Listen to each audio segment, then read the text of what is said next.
বন্ধুরা, আজ আমি আপনাদের এমন এক বাংলা সিনেমার গল্প বলতে যাচ্ছি যে সিনেমা থেকে তৈরি হয়েছে একটা নয়, দুটো নয়, পুরো একটা বলিউড ফ্র্যাঞ্চাইজি, যার নাম গোলমাল সিরিজ। এবার এই প্রশ্ন হলো, এই গোলমাল সিরিজের আসল শিকড়টা কোথায়? নমস্কার, আমি তনুপ বলছি। এর উত্তর লুকিয়ে আছে 1961 সালের এক বাংলা ছবিতে, যার নামটা ছিল কানামাছি। এই কানামাছি ছবির আসল গল্প, কারা এই ছবির সঙ্গে যুক্ত ছিলেন, কিভাবে এই গল্প থেকে জন্ম নিল গোলমাল, আর কিভাবে তা হয়ে উঠল সুপারহিট ফ্র্যাঞ্চাইজি, সেটাই বলছি। এই ছবি 1961 সালে কলকাতা তথা বাংলায় মুক্তি পেয়েছিল। কাহিনীটা লিখেছিলেন শৈলেশ দে, সেই শৈলেশ দে যিনি জয় মা কালী বোর্ডিংয়ের মতো হাসির গল্প লিখেছিলেন, এবং এর চিত্রনাট্য করেছিলেন স্বয়ং মৃণাল সেন, এবং এতে সুরও দিয়েছিলেন নচিকেতা ঘোষ, গানে কণ্ঠ দিয়েছিলেন সন্ধ্যা মুখোপাধ্যায়, এবং গীতিকার ছিলেন শ্যামল গুপ্ত।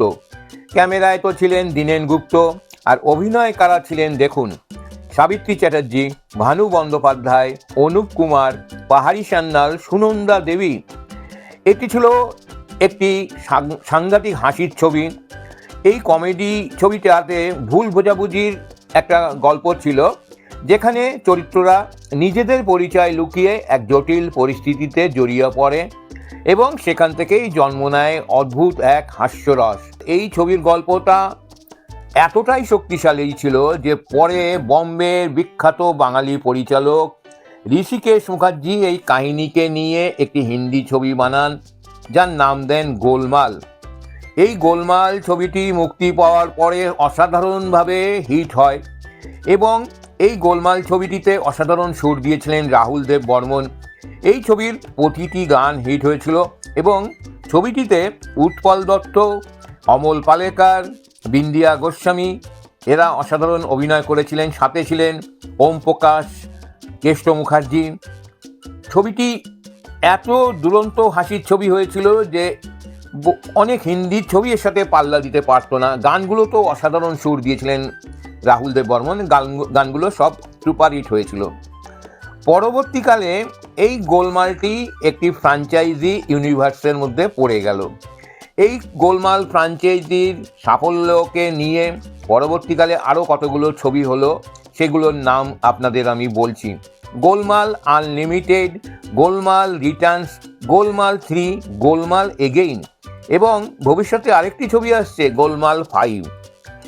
এভাবে একটা ছোট বাংলা ছবির গল্প ধীরে ধীরে পরিণত হয় ভারতীয় সিনেমার অন্যতম বড় কমেডি ফ্র্যাঞ্চাইজি। এই একই গল্প অন্য রূপ। এই গল্প শুধু হিন্দিতে নয়, পরে আবার 2012 সালে এই গল্পের ছায়ায় দেখা যায় আরেকটি হিন্দি ছবি, তার নাম ছিল বোল বচ্চন। অর্থাৎ একই গল্পের বীজ নিয়ে বিভিন্ন সময় বিভিন্ন রূপে দর্শকের সামনে এসেছে।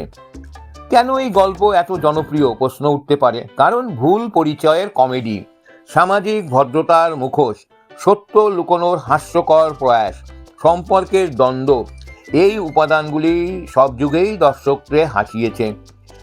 আর তারই প্রমাণ 1961 সালের কানামাছি থেকে 2026 সালের অন্যতম ছবি গোলমাল 5, যেটি আর কিছুদিন বাদেই মুক্তি পাবে।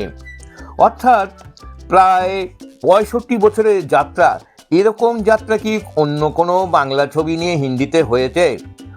আজ বন্ধুরা আপনাদের এই রকম একটা ভুলে যাওয়া বাংলা ছবির কথা বললাম। হিন্দি সিনেমার ইতিহাসে এই রকমই একটি বাংলা ছবি নিয়ে এত মাতামাতি, এতগুলো পার্ট তৈরি, আর দ্বিতীয়টা কি আপনাদের জানা আছে? যদি আপনাদের কারো জানা থাকে তবে লাইক শেয়ার করুন এবং চ্যানেলটা সাবস্ক্রাইব করে দিন। আরও একটি কথা লাস্টে না বলে পারছি না, এই গোলমালের এমন প্রভাব ছিল যে তামিলের রজনীকান্ত এই ছবিটি তামিল ভাষায় করেছিলেন, এবং সেটি সুপার ডুপার হিট হয়েছিল। এবং সাউথের বাকি যে 3টে রাজ্য, কর্ণাটক, মালায়ালম, এসব ভাষাতেও গোলমালের গল্প নিয়ে সিনেমা হয়েছে, এবং সেগুলি সবই সুপার হিট হয়েছে। অর্থাৎ একটি কানামাছি নিয়েই যত গোলমাল, এবং সব গোলমালই ভালোভাবেই সুপার হিট হয়েছে। নমস্কার।